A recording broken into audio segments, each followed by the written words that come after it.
Picture this. You are Nigel Farage, the political insurgent who has spent decades rattling cages, destroying mainstream parties, and finally, after 7 attempts, you have won a seat in Parliament. You are riding high. Reform UK is surging in the polls, and you are probably enjoying a pint in celebration. Then suddenly, out of nowhere, a whistleblower emerges claiming you broke election spending rules to the tune of £9,000, involving an armoured Land Rover no less, and the police are investigating. Labour politicians are demanding you come out of hiding. The media is circling like sharks smelling blood. And for a brief moment it looks like your entire electoral victory might be invalidated over accounting irregularities. It is a kind of political nightmare that would make most people reach for the whiskey bottle. But then, in a plot twist worthy of a political thriller, Essex Police announced they cannot actually investigate because you got saved by a technicality. A statute of limitations expired. The Electoral Commission found nothing wrong, and your accusers are left with absolutely nothing except the embarrassment of having celebrated too early. Welcome to the wild, unpredictable, absolutely bonkers world of British politics, where nothing is ever quite what it seems. Quick favor. If you are enjoying this, hit that subscribe button and ring the notification bell. Over 94% of you have not subscribed yet. It is free, takes 2 seconds, and means the world to us. Cheers if you did. Now back to the show. So let us unpack this absolute roller coaster of a story. Because honestly, this is more twists in a pretzel factory and more drama than an episode of EastEnders. It all started a fortnight ago when Richard Everett, a former Reform UK councillor, decided to play whistleblower and submitted documents to Essex Police claiming that Nigel Farage had failed to declare various costs in his election spending returns. Now, for those unfamiliar with election law, candidates have strict spending limits during campaigns. In Farage's case, fighting for the ction constituency, that limit was £20,660. You cannot spend more than that on your local campaign, and if you do, you are supposed to declare every penny. The idea is to keep elections fair, prevent wealthy candidates from buying seats, and ensure some level of transparency in the democratic process. According to Everett's allegations, Farage failed to declare around £9,000 worth of costs, which if true, would be a massive breach. And the cherry on top of this accusation Sunday, an armoured Land Rover. Yes, you read that correctly. An armoured Land Rover. Not a regular Land Rover, not a second-hand hatchback, but an armoured vehicle, the kind of thing you might expect to see transporting diplomats in war zones or ferrying billionaires through dangerous territories. Why does Nigel Farage need an armoured Land Rover whilst campaigning in ction, you might ask? Well, given the level of opposition he faces, the protests that follow him, and the general chaos that tend to surround his public appearances, perhaps it is not as absurd as it sounds. But still, the optics are absolutely delicious. Most politicians are driving around in modest cars trying to look like ordinary people. Farage apparently needs military-grade protection. Now, Labour absolutely leapt on this story like a cat on a mouse. Anna Turley, the Labour Party chairman, demanded that Farage come out of hiding and explain whether he had spent more than the legal limit. The phrasing is important here. Come out of hiding. As if Farage was cowering in a bunker somewhere, terrified to face accountability, rather than simply getting on with his job as an MP and leader of Reform UK. This is political theatre at its finest. Paint your opponent as scared, evasive, and dishonest, regardless of whether there is any evidence to support that characterization. Make the accusation, demand explanations, and let the media run with the story whilst your opponent is put on the defensive. And for a brief moment, it looked like this strategy might actually work. Police investigations into election spending are serious business. If Farage was found to have deliberately concealed costs and broken spending limits, he could have faced prosecution, potential disqualification from office, and enormous damage to his credibility and Reform UK's momentum. The timing could not have been better for Labour and worse for Farage. Reform is riding high in the polls, threatening to sweep local elections, positioning themselves as a real opposition to Labour. Taking down Farage on a technicality right at this moment would have been an enormous political coup. But then came the plot twist. Essex Police announced they would not be taking the investigation forward. Not because Farage was innocent, not because the allegations were false, but because of a statute of limitations. Under the Representation of the People Act 1983, any prosecution for breaches of electoral spending rules must commence within 1 year of the election. The general election took place in July 2024, which means the deadline was July 4th, 2025. By the time this investigation kicked off, that deadline had already passed. The window for prosecution had closed. Farage was saved not by proving his innocence, but by the calendar.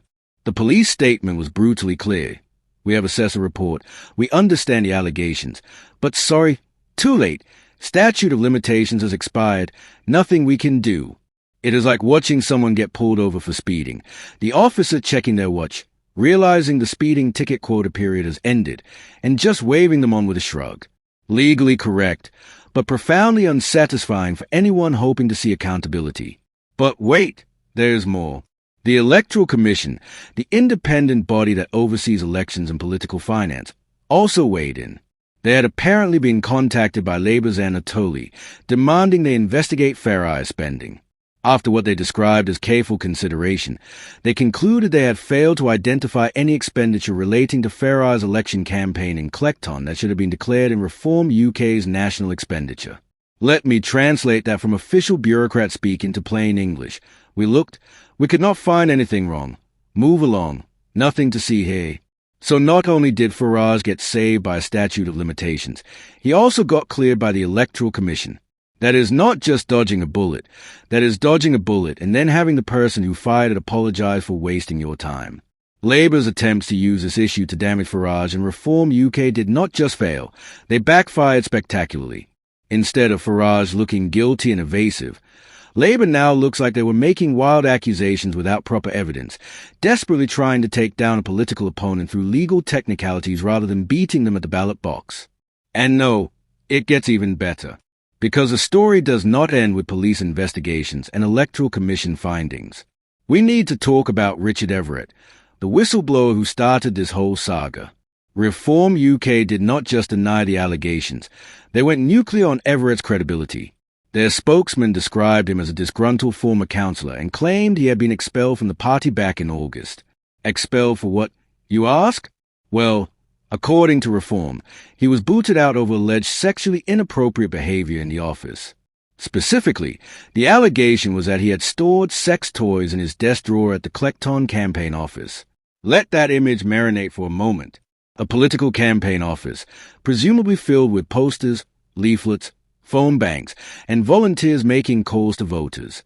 And somewhere in the middle of all that mundane political activity, allegedly, a desk drawer containing sex toys. You genuinely could not make this up. If this appeared in a political satire, people would say it was too ridiculous to be believable. But this is real life, and real life is often stranger than fiction. Now, Everett strenuously denied these allegations. He maintains his innocence and clearly disputes Reform's characterization of why he left the party. But from Reform's perspective, this is perfect. Your accuser is not just a whistleblower. He is a disgruntled former employee with a grudge who was expelled from the party over inappropriate behavior. That absolutely destroys his credibility as a neutral witness. Instead of being a brave truth-teller exposing wrongdoing, he becomes someone with a personal axe to grind, motivated by revenge rather than justice. Whether the sex toys allegation is true or not almost does not matter from a political perspective. The allegation exists, it is out there, and it taints everything Everett says about Farage and Reform. This is political warfare at its most brutal and effective. Someone accuses you of wrongdoing? Do not just deny it. Completely destroy their credibility so that nobody will believe anything they say ever again. Reveal embarrassing details about their past. Paint them as vindictive and unreliable. Make sure that anyone thinking about supporting their accusations thinks twice about associating themselves with such a discredited figure. It is ruthless. It is effective, and it is standard operating procedure in modern politics. So where does this leave us? Nigel Farage, who presumably spent a tense couple of weeks wondering if his parliamentary career was about to be ended by counting irregularities and an armoured Land Rover, emerges completely unscathed. The police cannot investigate due to the statute of limitations. The Electoral Commission found nothing wrong. His accuser has been painted as a disgruntled former employee with personal grievances and allegations of inappropriate workplace behavior hanging over him. Labour's attempt to use this issue to damage reform have blown up in their faces, and Farage can now position himself as a victim of politically motivated accusations, someone the establishment tried to take down through legal technicalities because they cannot beat him democratically. From a Reform UK perspective, this could not have gone better. They faced serious allegations, weathered the storm, and came out the other side looking vindicated. They can now use this episode as evidence that the establishment is terrified of them, that Labour will use any dirty trick to try to stop reform's momentum, and that voters should be skeptical of media narratives about their party. It is perfect fodder for their anti-establishment, insurgent political brand. Look, they can say, they tried to destroy us with false accusations, and it did not work because the truth is on our side. Of course, the truth, as always, is probably more complicated.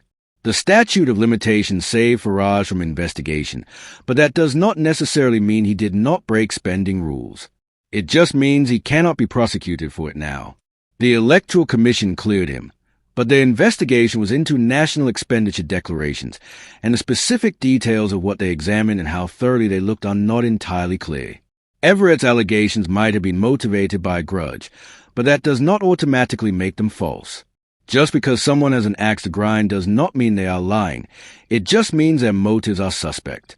But in politics, perception matters more than objective truth. The perception now is that Farage was falsely accused, investigated, and cleared.